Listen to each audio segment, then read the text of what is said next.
सत श्री अकाल सारिਆਂ ਨੂੰ। मेरा नाम है तजिंदर सिंह ਤੇ ਤੁਸੀਂ देख रहे हो YouTube channel mister Tajinder Singh.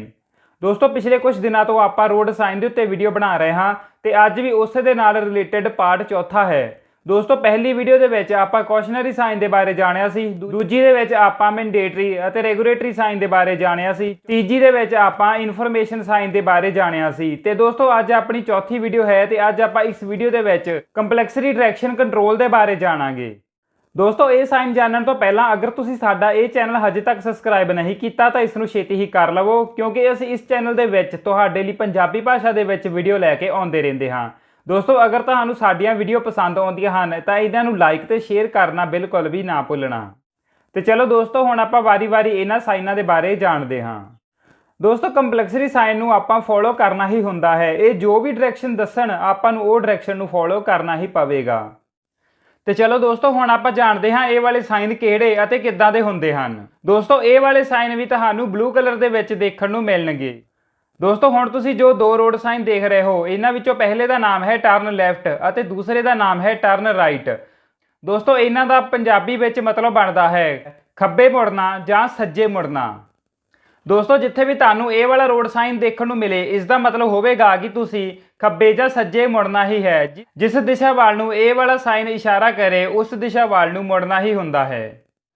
तो दोस्तों हुण तुसीं जो दो रोड साइन स्क्रीन ते होर देख रहे हो इन्हां दा नाम है टर्न लैफ्ट जां टर्न राइट।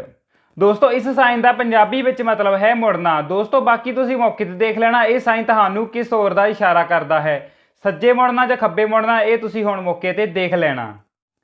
तो दोस्तों हुण तुसीं जो दो रोड साइन स्क्रीन ते देख रहे हो इसका नाम है अहेड और टर्न लैफ्ट, दूसरे का नाम है अहेड और टर्न राइट। दोस्तों इस साइन का मतलब है कि तुसीं जिस रोड के उत्ते जा रहे हो वो रोड सीधा तो जा ही रहा है, नाल ही उस दे खब्बे जां सज्जे पासे मुड़न नूं भी रास्ता है। सो जिथे भी तुहानूं ये दोनों वाले साइन देखण नूं मिलण तां तुसीं मौके ते देख लेना तुहानूं ये वाला साइन किस दिशा वाल नूं मिलदा है, लैफ्ट साइड नूं मिलदा है जां राइट साइड नूं मिलदा है। दोस्तों हुण तुसीं जो रोड साइन देख रहे हो इसका नाम है अहेड, इसका पंजाबी दे विच मतलब बनेगा सीधा चलो। दोस्तों हुण तुसीं जो रोड साइन देख रहे हो ये भी तुहानूं दो तरह के देखण नूं मिल सकते हैं ते इन्हां दा नाम है कीप लैफ्ट जां कीप राइट। तो दोस्तों इन्हां दा मतलब है कि तुसीं खब्बे जां सज्जी साइड के उत्ते ही रहो। दोस्तों ये वाले साइन तुहानूं हाईवे के उत्ते लगे मिलणगे। दोस्तों हुण तुसीं जो रोड साइन देख रहे हो इसका नाम है साउंड हॉर्न। दोस्तों ये वाला साइन तुहानूं पहाड़ी एरिए दे विच जां फिर किसी ऐसी जगह के उत्ते देखण नूं मिलेगा जिसकी तुहानूं अगली साइड जां कह लो अगला मोड़ नहीं दिख रहा होवेगा। सो उस जगह के उत्ते तुसीं अपने हॉर्न नूं जरूर वजाउणा है। जिथे भी तुहानूं ये वाला रोड साइन देखण नूं मिले उत्थे तुसीं हॉर्न जरूर वजाओ। दोस्तों हुण तुसीं जो रोड साइन देख रहे हो इसका नाम है साइकिल रिक्शा ट्रैक। दोस्तों जिथे भी ये वाला साइन देखण नूं मिले इस उत्ते सिर्फ साइकिल जां रिक्शे ही जा सकते हैं। सो इस साइन वाली जगह के उत्ते तुसीं अपनी कार या बाइक नूं लैके ना जाना, नहीं तो तुहाडा चलान वगैरह हो सकता है। दोस्तों हुण तुसीं जो दो रोड साइन स्क्रीन ते देख रहे हो इस विचों पहले का नाम है स्लीप रोड अहेड अते दूसरे का नाम है मेन रोड अहेड।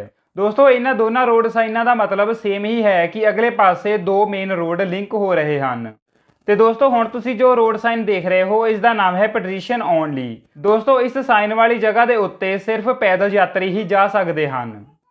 दोस्तों हुण तुसीं जो रोड साइन देख रहे हो इसका नाम है बसेस ओनली। दोस्तों इस साइन वाली जगह के उत्ते सिर्फ बसां ही जा सकदियां हन। दोस्तों ये सीगे कुछ कंपलैक्सरी डायरैक्शन कंट्रोल साइन। दोस्तों वैसे तो आम तौर पर ये वाले साइन तुहानूं होर भी कई तरह के देखण नूं मिल जाणगे, पर दोस्तों मैं तुहानूं अपणियां इन्हां वीडियो दे विच सिर्फ मेन ही साइन कवर कीते हन। पर दोस्तों तुसीं ये वीडियो अगर सारियां देख लेंदे हो तो तुसीं वैसे भी ये साइन देख के हुण समझ ही जाओगे कि किहड़ा साइन तुहानूं की दस रहा है। अगर मैं कोई साइन तुहानूं अपनी वीडियो दे विच नहीं भी दस्सिया होवेगा तो तुसीं उस नूं उद्दां भी देख के हुण समझ ही जाओगे कि ये साइन किहड़ा है अते की दस्सण वाला है ते आपां इस नूं किस तरह फॉलो करना है। तो दोस्तों अज अपनी ये रोड साइन वाली वीडियो आखिरी सीगी। तो दोस्तों इस तो बाद विच मैं एक सिर्फ फुल वीडियो ही लैके आवांगा। तो दोस्तों मैनूं उम्मीद है तुहानूं मेरियां ये वीडियो पसंद आईयां होणगीਆਂ। दोस्तों इस तरह की तुसीं होर वीडियो देखण लई साडा ये चैनल सबसक्राइब जरूर कर लेना ते इन्हां वीडियो नूं लाइक ते शेयर करना बिल्कुल भी ना भुल्लना। दोस्तों अगर तुसीं भी कोई किसी टॉपिक के उत्ते वीडियो चाहुंदे हो तो तुसीं मैनूं कमेंट कर सकते हो जां तुसीं मैनूं मेरे इंस्टाग्राम के उत्ते मेरे नाल गल कर सकते हो। ਤੇ ਦੋਸਤੋ ਹੁਣ ਆਪਣੀ ਇਹ ਵੀਡੀਓ ਅੱਜ ਦੀ ਇੱਥੇ ਹੀ ਸਮਾਪਤ ਹੁੰਦੀ ਹੈ। ਹੁਣ ਆਪਾਂ ਫਿਰ ਮਿਲਾਂਗੇ ਇੱਕ ਨਵੀਂ ਵੀਡੀਓ ਦੇ ਵਿੱਚ। ਉਦੋਂ ਤੱਕ ਲਈ ਸਤਿ ਸ਼੍ਰੀ ਅਕਾਲ, ਗੁੱਡ ਬਾਏ।